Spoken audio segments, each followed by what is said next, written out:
really can't say the story. So, what was your first job ever? So my first job was I was an intern for Andre Balazs, and that really opened up the door for me in the hospitality industry. My background is in architecture undergrad, real estate development grad, and David, as you know, you're familiar with NYU. Back in the day, hotel development was not a curriculum. They had hotel management, tourism, and then they also had real estate. So I was one of the very few people who went into development, and I was very fortunate to land an internship with Andre Balazs, and that opened every door for me in the industry. So, yeah. Well, side note, funny story, how I got the internship. There was a guy that was asking me out for a date. This is not a dating podcast, but this is kind of relevant to the story. And I was like, I don't want to go out to dinner with him at all. And then he kept calling and pushing. And then at that time, showing my age here, Babbo had just opened in New York, and they were impossible to get reservations. So he said, come on, you have to eat. I got his reservations at Babbo, just come. And I'm like, oh, fine, I really want to go to a Batali restaurant. So I went, and then we were talking. He said, well, what do you want to do? I was in grad school at the time. And I said, my dream is to intern, no pun intended now. But I'm like, I would love to intern for Andre.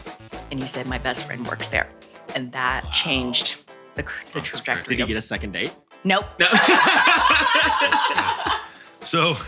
So today, if you weren't in hospitality, what would you be doing? I love to perform. I've always been, enjoying the side hustle and entertainment. It's a very difficult industry, but, would always love to be getting loosey-loose, leftover roles if the opportunity presented itself. But yeah, I do have a side hustle there in LA. But I like using my brain too. And I love the deal side of hotels, love running the numbers, love analyzing markets, which is what I do now. So yeah, if I'm not doing what I'm doing now, I would probably, still be hanging out with you guys though. Yeah. Who did you admire growing up?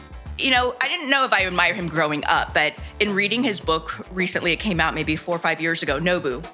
Okay. His story is phenomenal. He went through so much rejection. He lived in Peru, which is why a lot of his Japanese cuisine has the Peruvian influence.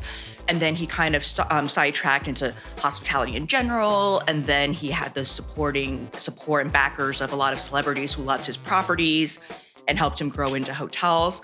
I would highly recommend everyone to read that bio. Like it's really uplifting. If you could take anyone, dead or alive, to lunch, who would it be and where would you take them? Well, I'm a big Formula One fan, so Okay. I'm very excited that they're coming to Vegas next year. I'm actually going to go to the race in Singapore in October. One of my personal favorites is Ricardo, and he races for McLaren now. He used to race for Red Bull and Renault. So I would love, just because I have such a crush on him, that I would love to take him out. Because he had said in an interview a couple of months ago, they had asked him, what's your dream race? And he goes, one in Vegas. Wow. And so, yeah, so now, it's like Darwin and Cupid are just on my side, and they're, yeah. Where would you take him to lunch? Lunch? Taco Bell? Okay. Go through the drive-thru in his car. Yeah, exactly. Yeah, exactly. Drive through in a McLaren. There you go. So what's the best piece of advice you've ever received?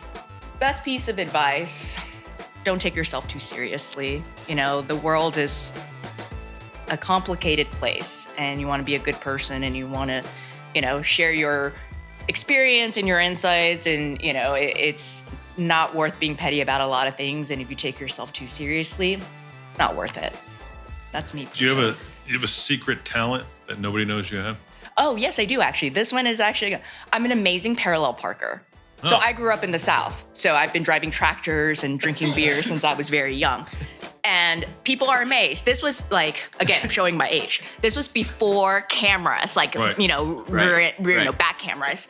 And I apparently just, for an Asian female, have that knack. And I don't know. Pretty good. It is pretty good. Yeah. And one and done.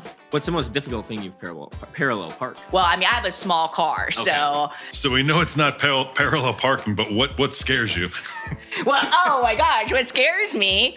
An empty bank account, lack of deals. Anyone want to deal with Dream? Yeah. This is what I'm here for. And this is the last one in the first part. If you could pick a superpower, what would that superpower be? X-ray vision. I think that's pretty self-explanatory, right? Yeah. Yeah. A lot of people like invisible, but I think the X-ray vision's pretty good. Yeah. Yeah. Oh, I ain't being invisible.